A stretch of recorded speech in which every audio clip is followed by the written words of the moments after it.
What is up, Packer fans? It is week 10. The Packers are going to Pittsburgh, a place they have not won since 1970 when I think it was Bart Starr against Terry Bradshaw. That's a crazy stat. So, all the years of Aaron Rodgers, all the years of Brett Favre, 30 years of MVP quarterback play, and we have not won in Pittsburgh. Obviously, they had Big Ben for a while there, so tough place to play with the wind and the old field and everything. But hopefully this year with the Steelers playing the way they have been on offense, I think the Packers defense can get after it. But on the flip side of that, the Steelers defense has been playing amazing.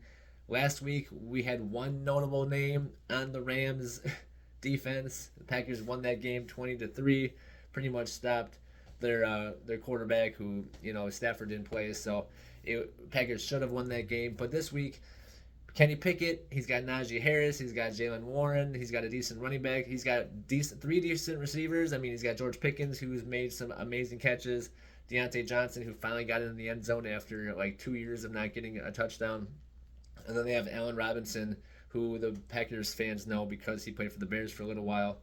And then at tight end, they have Darnell Washington, who's a big, tall tight end.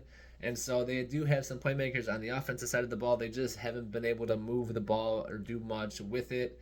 On defense, though, that's how they've been winning games. They're like the only team since 1933 that has a winning record when they have not won the yardage battle in any of the games they've played. So kind of a remarkable stat, especially in this day and age with the high flying offenses. But their defense, like I said, Rams last week, only one notable name with Aaron Donald. This week we have T.J. Watt, Alex Highsmith, and that's just on the edge rushers. And then in the middle we have Montravius Adams, a Packers fan should know him. We drafted him. He didn't really work out. He's playing for the Steelers now. And then in the secondary, they have Patrick Peterson, they have Minka Fitzpatrick, they have Joey Porter Jr. So there's names all over this team, and a guy like Keanu O'Neal as a safety, who's a hard-hitting safety. So there's guys all over this defense, and so the Packers on offense, just the game is going to be not turning the ball over, not getting sacked too much. T.J. Watt and Alex Highsmith are going to be hard to block up for our guys, right? I mean, our guys are young. They've been kind of getting fooled here and there by guys who aren't these two. And TJ Watt is just relentless. So Packers really have to scheme up a blocking scheme to set TJ Watt to the side. Hopefully Zach Tom can take care of him. It's going to come down to the Packers not turning the ball over, not getting stuck in a bad situation over and over again. Hopefully, if we can score some points, obviously, and get a little bit of a lead against the Steelers, they're in a tough spot because they haven't been able to move the football, and the Packers do have a good defense. Carrington Valentine really played well last week. We had two rookies start, and they both had pass breakups. One had an interception, Anthony Johnson Jr., who I really liked. Two seventh-round picks. I mean, this draft really has been good for the Packers. A lot of rookies doing things. Carl Brooks being out there, he's really been good. Isaiah McDuffie in the middle because Quay went out during the week. He was really good. So a lot of guys stepping up, and it's really nice to see this defense really kind of come into its own, holding the Rams to 3 points. Any team that is held to 3 points, I mean, that's really huge in the NFL, especially like I said with this high flying league. People teams scoring 70 points, and then you hold a team to 3. It's really a good look for the Packers. So hopefully they can keep that going. Steelers, again, like I said, not really the high-flying offense, so the Packers should be able to keep them in check. Najee Harris hasn't really gotten going. Jalen Warren is really a kind of a dynamic little back out of the backfield, kind of their change of pace, and so we have to watch out for him. Devondre Campbell being back in the middle has been huge for the Packers. I mean, our rush defense has really improved since he's gotten back. Hopefully we get Quay back this week. It sounds like, we Christian Watson went out last week. He seems like he's good. Everybody and then the rest of the guys that got hurt that we kind of thought maybe out, they're all good to go. Seems like everybody's full health. Aaron Jones, I mean, having him back, 20 carries last week, that's just huge. We need to keep him going like that. The Packers record when he gets more than 15 carries or touches in a game is ridiculous. It's like over 90% winning. So Packers need to keep that going. A.J. Dillon's been running the ball well. Emmanuel Wilson ran it well at the end of the game, kind of iced it at the end.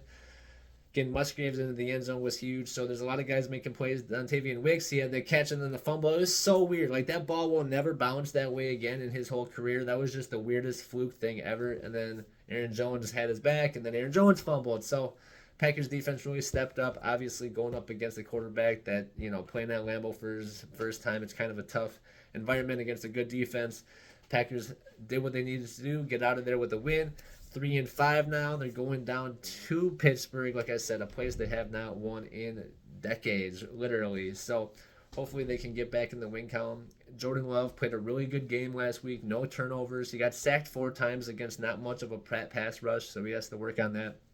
He should have thrown it away sometimes. He had some guys open. He took a sack when he shouldn't have. A lot of that still. But he made some good throws, and in that second half, he was like 11 of 12 with the touchdown. I mean, he really played good in that second half. He's just got to keep that momentum going. A lot of the other guys, Jaden Reed played well. Dobbs, Watson had that big catch, but he got hurt, so he needs to keep that momentum going. So I think I like what I see out of this offense. Packers offensive line kind of seemingly getting together. Jordan Love did take a few more sacks than he should have, but the line played well. And then on defense, we can see the guys playing good. Jair was out again. He kind of had a setback with that back, I think. So hopefully we get him back going. But Valentine played really well, and we'll see what goes on with that. Now we have a lot of guys that have had experience, and Rudy Ford, hopefully he'll be back. And so there's a lot of guys that can play, and guys that have been playing and played well when they had the chance to. So there's a lot of young talent here. You just kind of can see the growth, and it looks really good so far. Obviously, the 3-5, they're still kind of in the mix. The Bears won, so we need to definitely try to keep pace with the Vikings, and then keep pace with the Lions. Vikings have Josh Dobbs now, so that's a total difference maker for them, losing Kirk Cousins for the seasons. But Packers need to focus on the Steelers 1 week at a time. Let's get this W. It looks like the weather's going to be okay. It's always kind of weird down there, but the Packers need to just go in. Hopefully they can run the football. Aaron Jones, A.J. Dillon.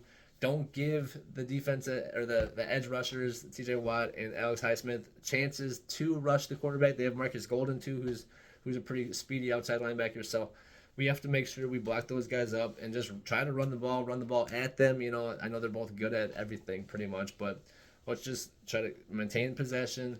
It's going to be probably a low-scoring game, I'm guessing. The Steelers don't score a lot of points. The Packers don't score a lot of points. Both have good defenses and both have bad offenses. So it might come down to a kicking game. Anders Carlson's missed a few in the last couple weeks. He's missed 2 in the season now, so he needs to get back going. He did make 1, but he's got to keep his momentum going and just keep making those kicks. It's hard to kick down there, so we'll just see what happens. Hopefully it's a close game. Hopefully the Packers get out on top of this one. It's going to come down to if Love cannot turn the ball over. Can we move the football on the ground? Can we obviously score more points than the other team? But can we keep the momentum we had in that second half going in the first half of the game against the Steelers? And Kenny Pickett is really good in the second half. So we have to make sure that we keep him in check because he's been way better in the second half. And last week he did throw a touchdown, no picks, only 160 yards, but it was enough to win the game against the Titans. Yeah, they were playing a rookie quarterback, but Packers need to come in and win this game, get to 4-5. That'd be huge for the momentum. And then they're going to have kind of a tough road ahead after that, so they need to get these winnable games won and then move forward. So, all right, go Pack, go. Peace out, guys. Thanks for watching. Hopefully they get this W. See you next time. Peace.